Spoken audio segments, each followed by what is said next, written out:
Alunos e alunas, então vamos dando sequência aos conceitos apresentados no capítulo 5 do livro Estatística Fácil de Antônio Arnotti Crespo.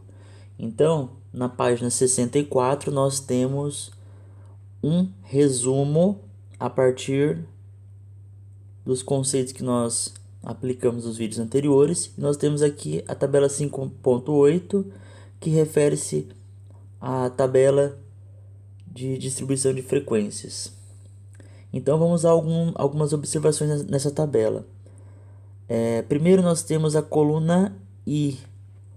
O que significa essa coluna I? Essa coluna I é a quantidade de classes. Então nós temos 6 classes. Eu pergunto para vocês, já temos essa quantidade de 6 classes, mas como calcular essa quantidade de classes? Então, nós temos uma regra para calcular a quantidade de classes, vamos chamar de K. Nós aplicamos uma regra. Qual que é essa regra? O K é igual a 1 mais 3,3 log de N. Esse N é a quantidade de elementos da sua amostra. Então, vamos pegar como parâmetro o exemplo inicial do capítulo 5, que o N é igual a 40. Então, K vai ser igual a 1 mais 3,3 log de 40, ok? Então, K vai ser igual a 6,29. Como K é a quantidade de classes, então a gente vai arredondar isso para a parte inteira. Então, K igual a 6. Por isso, para essa distribuição de frequência, nós temos 6 classes. Então, 1, 2, 3, 4, 5, 6. Ok? Então, já sabemos calcular, determinar a quantidade de classes. É só aplicarmos esta regra. Ela é padrão para qualquer situação, ok? Então, prosseguimos. O próximo passo, vamos apagar. O próximo passo é definirmos as classes propriamente ditas. Então, nós já sabemos que são 6 classes, mas qual é o tamanho de cada uma dessas classes? Então vamos chamar de H, o tamanho dessas classes.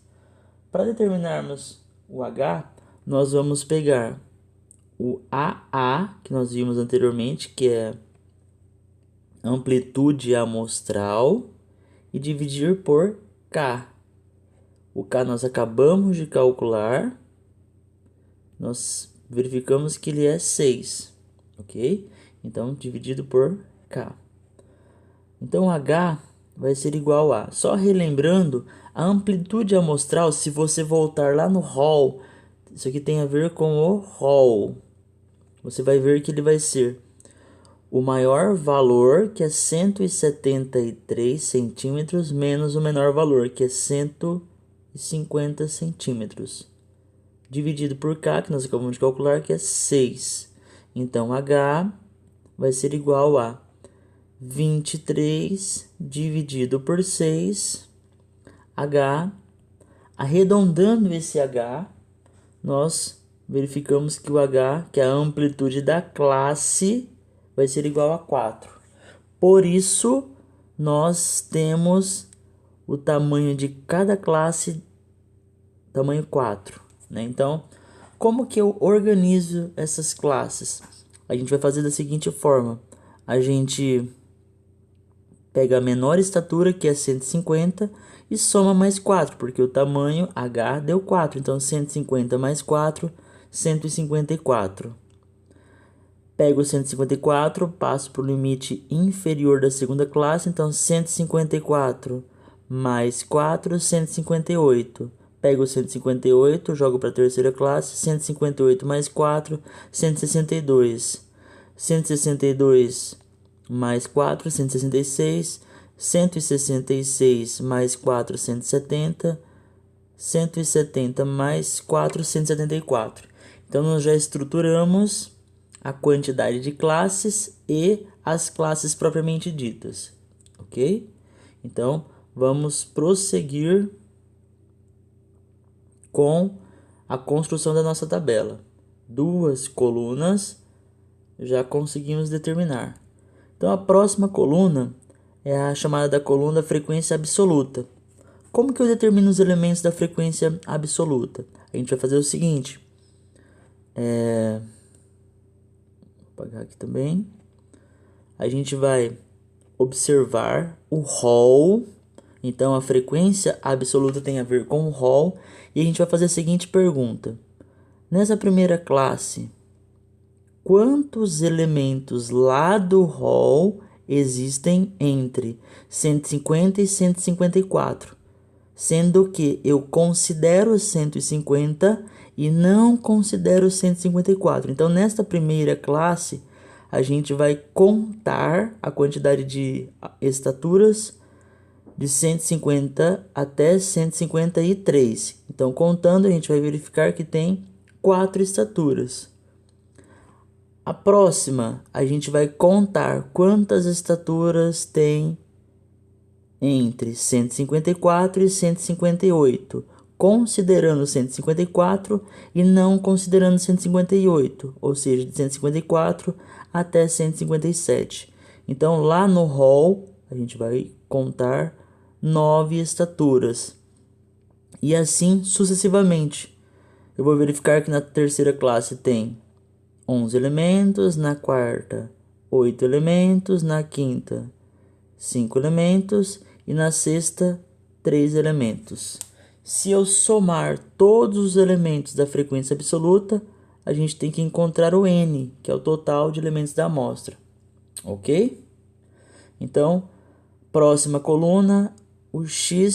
O que é o xi? O xi é a média de cada uma das classes. Então, você vai somar os limites superiores e inferiores e dividir por 2. Então, por exemplo, na primeira classe eu tenho 150 mais 154 dividido por 2, 152. Isso eu vou fazer com todas as classes, ok? Próxima coluna, a gente tem o FRI. O que é o FRI?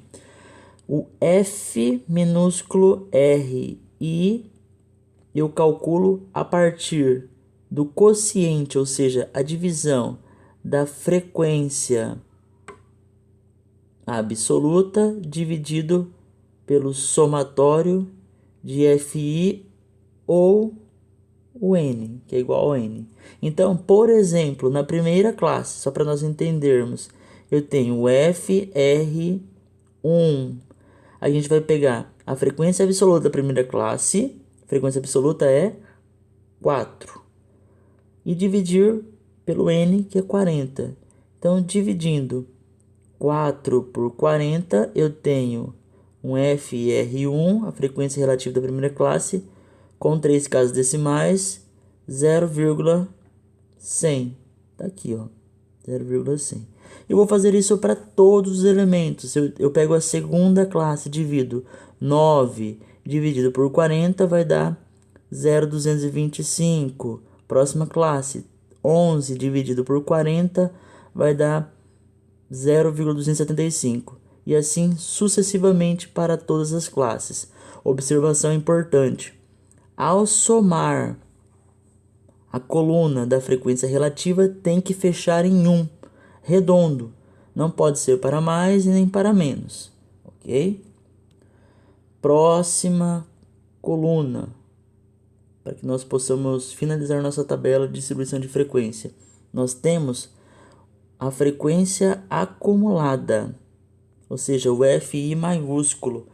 O que é a frequência acumulada? Essa frequência acumulada, ela tem a ver com a frequência absoluta. Então, na verdade, a gente vai acumular a frequência absoluta. Como que eu faço isso? O primeiro valor da primeira classe é o mesmo da frequência absoluta, porque eu não tenho nada para acumular. Então, a primeira linha é igual a 4. Eu vou acumular a próxima frequência absoluta. Então, 4 mais 9, 13. 13 mais 11, 24. 24